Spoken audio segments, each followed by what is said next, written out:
हमारे 7 पॉइंट जो है, वायदे जो है, इसको हम खासकर 7 वर्ग में इसका बंटवारा किया है। एक तो महिलाओं को शक्ति हर महीने 2000 रुपये देने का हम वायदा कर रहे हैं।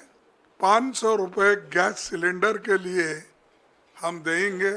भर्ती विधान के तहत 2 लाख पक्की नौकरी युवाओं को हम देंगे।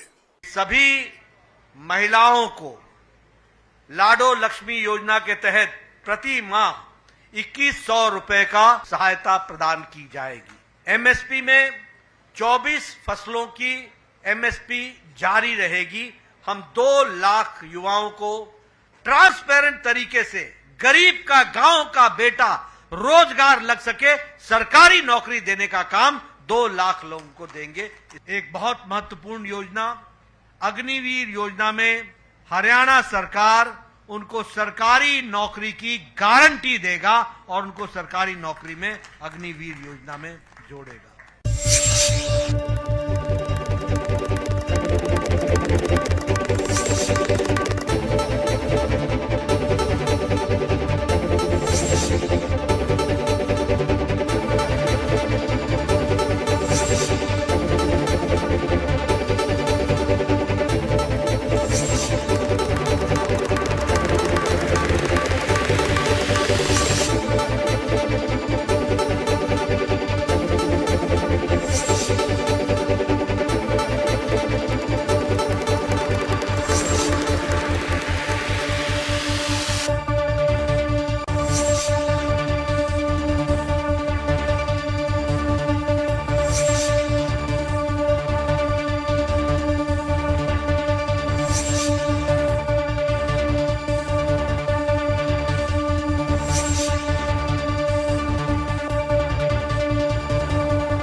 नमस्कार जनटी में स्वागत आपका। मैं हूं योगेंद्र। आप देख रहे हैं खास खबर। और खास खबर में बात करेंगे हरियाणा की सियासत की। 7 गारंटी कांग्रेस ने एक दिन पहले दी और अब 20 संकल्प भाजपा ने लिए हैं।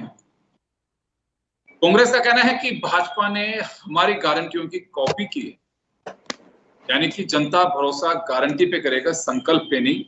रोहतक में भाजपा के राष्ट्रीय अध्यक्ष जेपी नड्डा ने संकल्प पत्र को जारी किया है और अग्निवीर जो महत्वपूर्ण थी, महिला किसान 25 जो फसलें हैं वो एमएसपी की गारंटी पे ली जाएगी, अग्निवीरों की गारंटेड। सरकारी नौकरी की बात कही गई है, 2 लाख नौकरियों की बात कही गई है, क्रीमिलेयर की बात कांग्रेस ने अपनी गारंटी में की है। आप स्क्रीन पे तमाम वो गारंटियां और संकल्प देख रहे हैं जो राजनीतिक दलों ने, बीजेपी और कांग्रेस ने जारी किया। हमारे साथ इस पूरे मुद्दे पर चर्चा करने के लिए प्रमोद वशिष्ठ साहब, वरिष्ठ पत्रकार हमारे साथ जुड़े हुए हैं, सुरेंद्र पंगाल जी हमारे साथ में कांग्रेस से और मनीष सिंघल साहब हमारे साथ में भाजपा से। प्रमोद जी, आपके पास आना चाहूंगा। ये चुनाव पूरा 7 गारंटी बनाम 20 संकल्प में दिखाई दे रहा है। देखो योगेंद्र जी, 7 गारंटी 20 संकल्प की बात इसमें नहीं है। ये आप देख रहे हैं कि पिछले 3-4 चुनाव से ऐसा होता आ रहा है कि बड़े रेवड़ियां बांटी जा रही हैं। आम आदमी पार्टी ने रेवड़ी शुरू की, दक्षिण में आप जाएंगे तो वहां साड़ी बटी, टीकी बिंदी तक बटी, दलों ने ऐसी चीजें बांटी जो मतलब वोटर को लुभाने के लिए राजनीतिक दल कोई कमी नहीं छोड़ रहा। अब आप ये देखें, आज की बड़ी कि जो महिलाओं को पैसे देने की बात शुरू हुई थी, साउथ से ही शुरू हुई थी। प्रियंका गांधी का ये वहां एजेंडा था कि भाई इतने रुपए वो देंगी। आप देखो कल आप उनने 2000 रुपए कांग्रेस ने हर महिला को देने की बात करी, तो आज भारतीय जनता पार्टी ने देखा कि मुद्दा अच्छा है तो उसको 2100 रुपए कर दिया, 100 रुपए बढ़ा दिया। अब ये आप देखो, साफ साफ नजर आ रहा है कि कहीं ना कहीं वोटर के साथ बेईमानी हो रही है कि हम तुमको 2100 देंगे, नहीं हमारे साथ आओ, हम तुमको 2000 देंगे, नहीं। अरे सर, फिर विचारधारा कहाँ रही? विचारधारा आपकी कहाँ रही? ठीक है, घोषणा पत्र होना चाहिए और आपके ये वादे पूरे करने का वो होना, लेकिन संकल्प पत्र में ये बात कहाँ गई कि हम इतनी गारंटी इतने समय में पूरी कर देंगे, संकल्प हमारा है इतने में कर देंगे। अब ये पूरी होने का समय कब आएगा? जब 1 साल चुनाव को बचेगा, जब भागदौड़ मचेंगे, जब कहेंगे कि हम ये पूरा करें नो करें। तो आप ये देखिए कि हजारों लाख करोड़ का बजट है इनमें। आप कांग्रेस के उनको ले लें कि हम 60-60 हजार 6-6 हजार देंगे, हम 2-2 हजार देंगे, हम मतलब जितने अकेला हम 3 लाख के प्लॉट जो देंगे। आप भारतीय जनता पार्टी का जो चीज है ये हजारों लाख करोड़ का है और 2 लाख करोड़ के लगभग, शायद बंगाल जी को पता होगा। हरियाणा जो है, वैसे ही हरियाणा सरकार 2 लाख करोड़ के मतलब लोन लिया हुआ है, इतना लंबा जबरदस्त तरह का, है ना। तो आप ये पार्टियों को ये बताना चाहिए कि हमारे पास ये तो आय का साधन रहेगा। बिल्कुल। और ये प्रमोद जी ये सवाल केवल हरियाणा के लिए नहीं है। इतने लंबी आप मेरे समझ में नहीं बैठती, आपके बूते से बाहर आप दोगे कहां से? इतना तो बजट नहीं है आपके पास में। वही तो कह रहा हूँ, मैं आपको ये बता रहा हूँ, चाहे अभी हम बात हरियाणा कर रहे हैं इसलिए आपको बता रहा हूँ कि आप ये करो कि हमने इतने लाख रुपए 2-2 हजार में इतने लाख करोड़ हमारे जाएंगे, तो हम इसको यहाँ से लाएंगे। अब ये तो बताएं कि आपके पास पैसा कहाँ से आएगा, आवक कहाँ से है।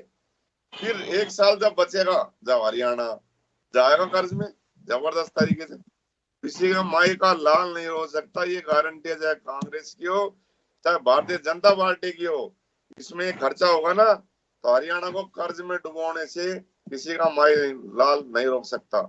और क्योंकि अब इनने 80 करोड़ का तो हेलीकॉप्टर खड़ा है दिल्ली में, जर्मनी से आ गया नया मुख्यमंत्री। आज बड़ी चोरी की हुई, खरीदा इस सरकार ने, हेलीकॉप्टर आया बाद में, आचार संहिता लग गई, अब पुराना हो गया था वो, मतलब खत्म होने वाला है। मेरे एक मित्र अधिकारी बता रहे थे वो, तो उन्होंने कहा सर हेलीकॉप्टर में हम नया सीएम बैठेगा 80 करोड़ का जर्मनी से, कौन पता नहीं किसका भाग्य। चलो खैर, वो एक अलग, सरकार में हेलीकॉप्टर भी होते हैं। बात हमारी जो मुद्दे पर है, हम तो इसी बात का सवाल पार्टियों से पूछना चाहते हैं, या जनता को पूछना चाहिए इस सवाल को कि आपने गारंटियां बोली हैं, संकल्प करे हैं, कांग्रेस कि कॉपी में तो है, देखो कई चीजें तो हैं, अब उसको कॉपी कहा जाएगा। अगर भारतीय जनता पार्टी पहले करती और कांग्रेस की उसको बढ़ा दी तो वो कॉपी करती। चलो ठीक है, कॉपी है, जो भी है, संकल्प है आपका। ये जरूर स्पष्ट करें कि आप इसको कहां से पूरा करेंगे, आपके पास आय का साधन कहाँ है, ये हमको, ये बात है। जी प्रमोद जी, वापस लौटूंगा मैं। पहला ये रिएक्शन संकल्प पत्र पर पहले मैंने मनीष जी से पहले 7 गारंटी पे पूछा था, अब मैं आज पंगाल साहब से पूछना चाहूंगा। पंगाल साहब, आप सुन पा रहे हैं मुझे? सुरेंद्र जी, आप सुन पा रहे हैं मुझे? पंगाल साहब पहले ही भाग रहे हैं पंगाल साहब। पंगाल साहब, आप कॉल आ गई जी सर, कॉल आ आपके गई। पास में आना चाहूंगा। एक सवाल खड़ा हो रहा है कि पैसा कहां से आएगा। यही सवाल मेरा कांग्रेस से भी होगा, आपसे भी है। मनीष जी, जी मनीष जी, जी भाई साहब, ये पैसा कहां से आएगा? ये तो बूते से बाहर की घोषणाएं हो रही हैं। भाई साहब जो हमने वादे किए हैं, हमारी सरकार ने वादे किए हैं, उन सब वादों पे हमारी सरकार और पार्टी पूरा उतरी है। चाहे वो राम मंदिर को लेके हो, हमने वादा किया था कि हम राम मंदिर बनवाएंगे। हमने भव्य राम मंदिर बनवा के देश को समर्पित किया है। हमने वादा किया था कि हम सरकार में आएंगे तो 370 धारा को हटवाएंगे कश्मीर से। हमने वो धारा 370 हटवा के जनता को दी है। हमने कहा है कि युवाओं को हम बिगड़ खर्ची अब बिगड़ मेरा खर्ची के। सवाल नहीं है, आप उपलब्धियां जरूर बताइए मोदी जी की, मैं ये नहीं कह रहा। मैं एक छोटा सा बस इतना सा चाह रहा हूं कि पैसा कैसे मैनेज करेगा, जनता के गले भी उतरना चाहिए। इतना तो हरियाणा का बजट नहीं जितनी घोषणाएं कर दी। जी मेरा सिंपल सा सवाल है, पैसे की व्यवस्था कहां से होगी? प्रमोद जी चंडीगढ़ से जुड़े हुए हैं। प्रमोद जी का कहना है कि चिंता इस बात की, हरियाणा जिसे धान का कटोरा कहा जाता है, देश के कई राज्यों का पेट भर रहा है यहाँ की फसल से, तो वो कर्ज में डूब जाएगा। भाई साहब, रेवड़ियां बांटनी तो कांग्रेस ने और आपने शुरू की है। हमने रेवड़ियां बांटनी शुरू नहीं की। हमने तो जीएसटी लागू से बहुत ज्यादा धन संग्रह हमने किया है। जी, हमने जी तो चलिए खजाने पंगाल साहब, आपके पास में आना चाहूंगा। पहले तो मैं संकल्प पत्र पे एक रिएक्शन चाहूंगा आपका। जी सर, ऐसा है सर, ये संकल्प जो लेते हैं वो पूरा करते हैं, वो बोझ काटते हैं आम जमींदार की, मजदूर की, आम जनता की, उसकी जेब से ये पैसा निकालते हैं। और ये हमने इसलिए 7 गारंटियां दी है कि वो हम कंप्लीट करेंगे। ये जो 30-20 इन्होंने वो संकल्प लिए हैं, इन्होंने संकल्प लिए थे, पहले किसान पीटे और मारे, उसके बाद आंगनवाड़ी वर्कर मारे, सरपंचों को पीटा, वो भी 20 संकल्प इन्होंने पूरे किए हैं। कोई भी कर्मचारी, अधिकारी, छोटे दुकानदार, कोई ऐसा हरियाणा में नहीं छोड़ा जिनके ऊपर इनकी सरकार ने लाठीचार्ज नहीं किया। वो संकल्प भी इन्हें ये दोहराए, इनको याद रहने चाहिए कि ऐसे संकल्प भी इन्होंने हरियाणा में पूरे किए हैं। जी ये सर, ये जो पैसा आएगा, ये पैसा आम जनता की जेब से काटेंगे। जो क्रूड ऑयल कितना डाउन आ रहा है, पेट्रोल डीजल के भाव फिर भी कम नहीं हुए, गैस का सिलेंडर फिर भी कम नहीं हुआ। ये रोड की बात करते हैं, रोड बनाने की, एक रोड टैक्स ये डीजल और पेट्रोल में वेट के उसे रोड के नाम से लेते हैं। कोई भी साधन का रजिस्ट्रेशन होता है उसका 20 साल का टैक्स पहले ले लेते हैं। उसके अलावा जब ये वहां पे हर जगह टोल लगाए हुए हैं, एक रोड का कम से कम 5 बार एक आम नागरिक टैक्स भरता है। जी मनीष जी कुछ कहना चाह रहे हैं? मनीष जी। योगेंद्र जी, भाई साहब, अभी फंगाल साहब ने कहा कि हम रोड टैक्स लेते हैं।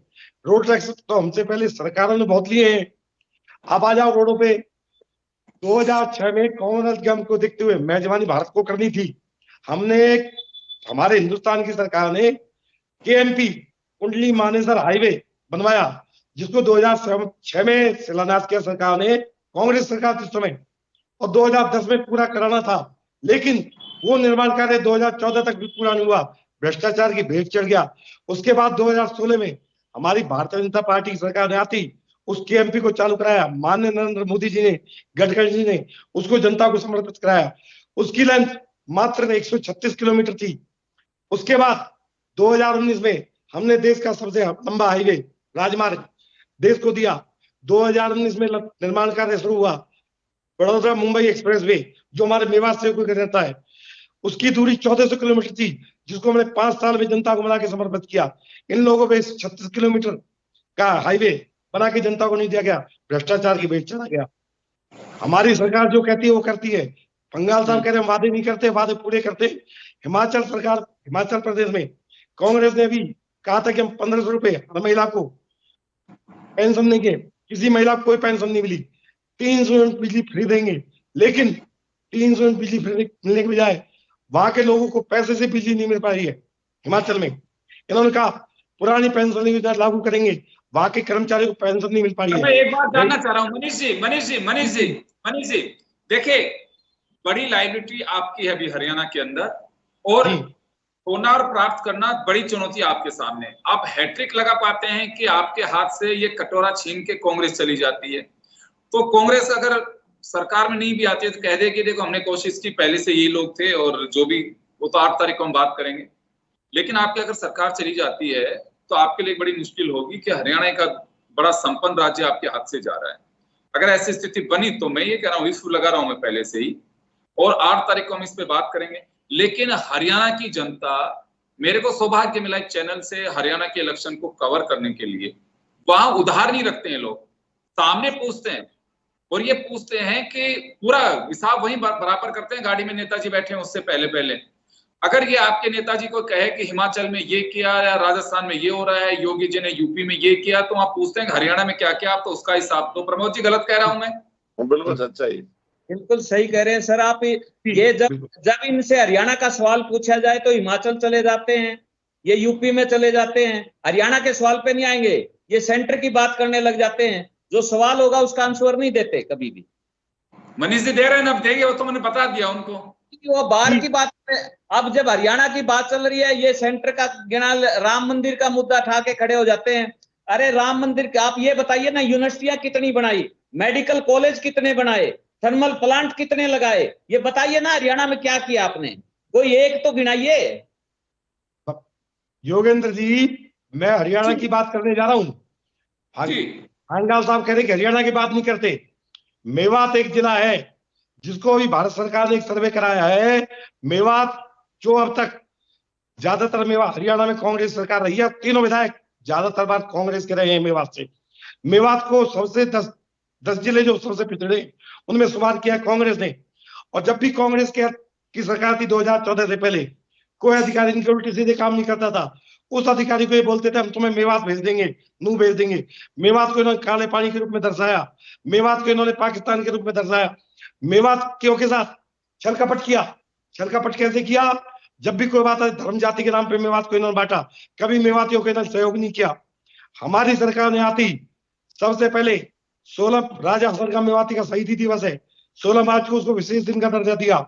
आती राजा हसनगंज मेवाती की मूर्ति मेवात के चौकों पे लगवाई गई। कांग्रेस धर्म के नाम पे बांटती है, समाज के नाम पे बांट। आपने कभी क्या किया मेवात के लिए? आप बता के दिखाएं। मेवात में मेडिकल कॉलेज लेके कौन आया ये भी बताइए। अरे भाई साहब, मेडिकल कॉलेज में खाली बिल्डिंग थी, मशीनें हमने लगवाई आके। मेवात में ये भी बताइए कि जातीय दंगे किसने भड़काए, किसने करवाए, सारी चीजें बताइए। तीनों विधायक कांग्रेस के, फंगल साहब तीनों विधायक कांग्रेस के हैं। कभी आपने मेवातियों को सम्मान नहीं दिया, कभी धर्म को सम्मान नहीं दिया। आपने केवल जातिगत लड़ाई लड़ाई। जबान से झूठे साबित हो रहे हैं मुनीष जी। आप कह रहे हैं कि 3 विधायक कांग्रेस के हैं। अगर कांग्रेस ने कुछ नहीं किया होता तो वो विधायक क्यों चुन के आते? वो तो साबित करते हैं कि वो कांग्रेस के वोट कांग्रेस के चुन के भेजे हैं। आप अपने आप को सबके सामने झूठा साबित कर रहे हैं। जनता ने वोट दिया है तो वो नए सरकार होते हुए भी चुन के भेजे हैं। तो 3 विधायक हैं तो आपको शर्म आनी चाहिए कि आप वहां पे कुछ नहीं कर रहे, इसीलिए कांग्रेस को चुन रहे हो। योगेंद्र जी, हमारी सरकार का परमाणु सबका साथ सबका विकास किया। मुसलमान, यहाँ मुस्लिम बहुल है हमारा क्षेत्र, कभी यहाँ से कोई बीजेपी का विधायक नहीं जीतता। फिर भी उन्होंने राजा हसनगंज मेवाती को मान सम्मान दिया, मुस्लिम समाज को मान सम्मान दिया। हमने एक बात हमारे विकास किया, अडानी अंबानी प्रधानमंत्री ने कहा सबका साथ सबका विकास, उसको हमने पूरा करके दिखाया। बंगाल साहब आप देख लीजिए। आप विकास करते हैं अडानी अंबानी का, कर्जा माफ करते हैं अडानी अंबानी का, साथ लेते हैं सबका। ये आपके प्रवृत्ति अगर हम आप सबका साथ प्रमोद जी के पास जाना चाहूंगा, एक बार मैं प्रमोद जी के पास जाना चाहूंगा। प्रमोद जी, हरियाणा के चुनाव में अडानी जी की और अंबानी साहब की कुछ चर्चा है वहां पे, या पैनल में ही डिस्कस हो रहा है? देखो, अभी यहाँ 2 रैली हुई है योगेंद्र जी, एक नरेंद्र मोदी की हुई है, एक अमित शाह जी की, लेकिन उन्होंने मुद्दे को पूरी तरह घुमा दिया। इस बार अडानी अंबानी गायब है और इस बार कश्मीर आ गया है। धारा 370 आ गई है, जिसमें राहुल गांधी पे अमित शाह ने साफ आरोप लगाए, आतंकवादियों को छुड़वाना चाहते हैं। ये मिले हुए हैं सीधे खुल के आरोप। मल्लिकार्जुन खड़गे जी ने वो शिकायत भी चुनाव आयोग में वहां की है कि हमारे जो नेता है उनको जान से मारने तक की धमकियां दी जा रही है।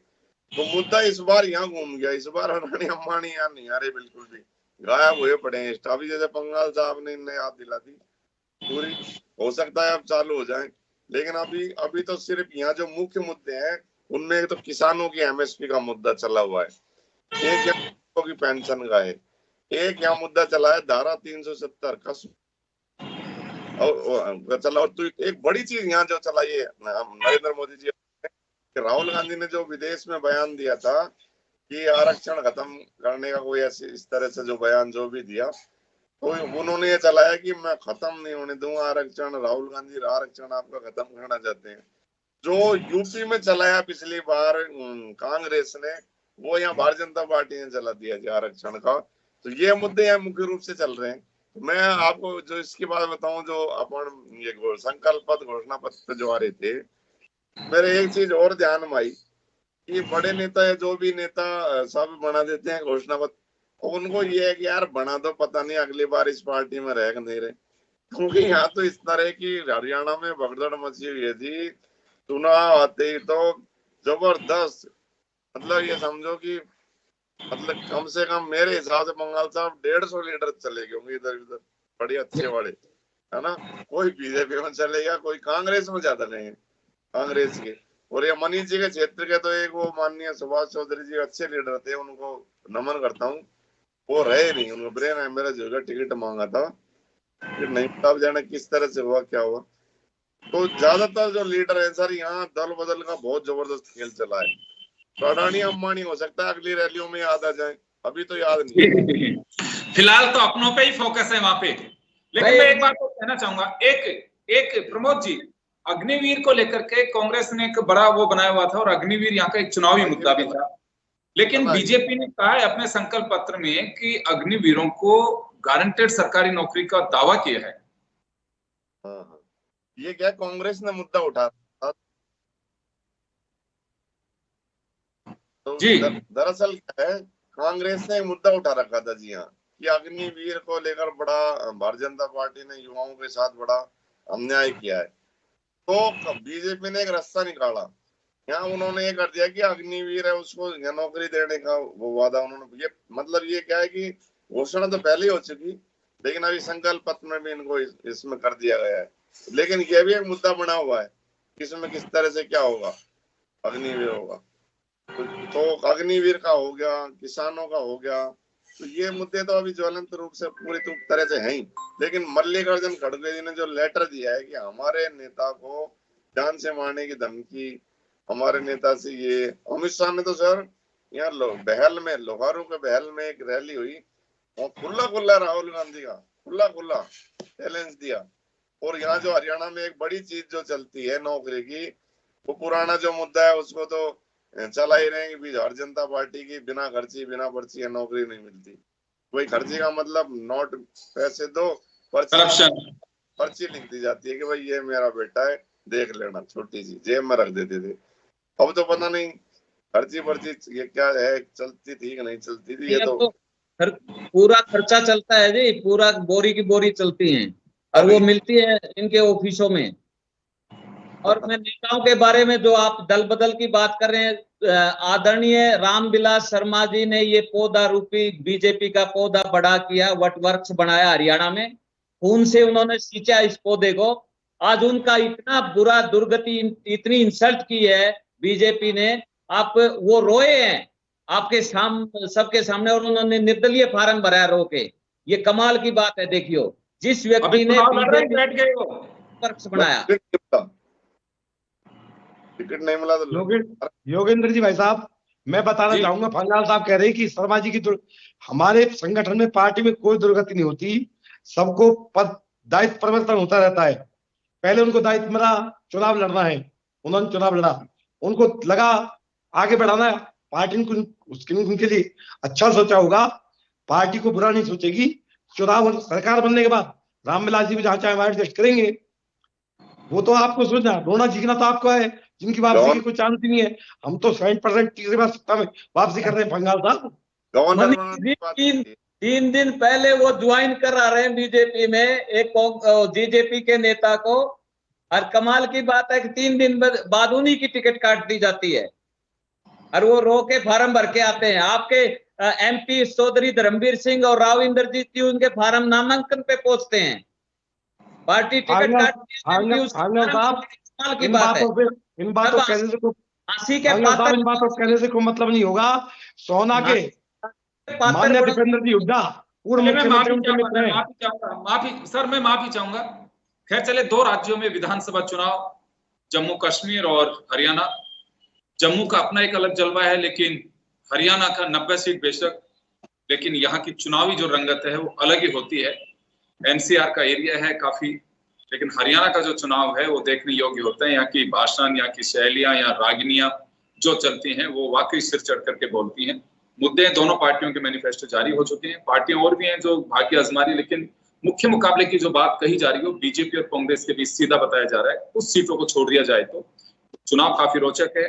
अब ये 7 गारंटी बनाम 20 संकल्प, एक जो वादे हैं उनको देख करके अब क्या खरा निकलेगा, कौन कितना इस पर सही निकलेगा, जनता के जहन में कौन अपने वादों को गहराई के साथ में पहुंचा पाता है, यही सबसे बड़ी बात होगी। और ये हुनर दिखाने का वक्त है, कौन दिखा पाता है और हुनरमंद कितना हुनर दिखा पाए, तो जब चुनाव परिणाम आएगा 8 अक्टूबर को, तब हम पंगाल साहब से और मनीष जी से बात कर रहे होंगे, तब इसका पता चल पाएगा। आप सभी का बहुत बहुत शुक्रिया और खास खबर में इतना ही। दीजिए इजाजत, नमस्कार।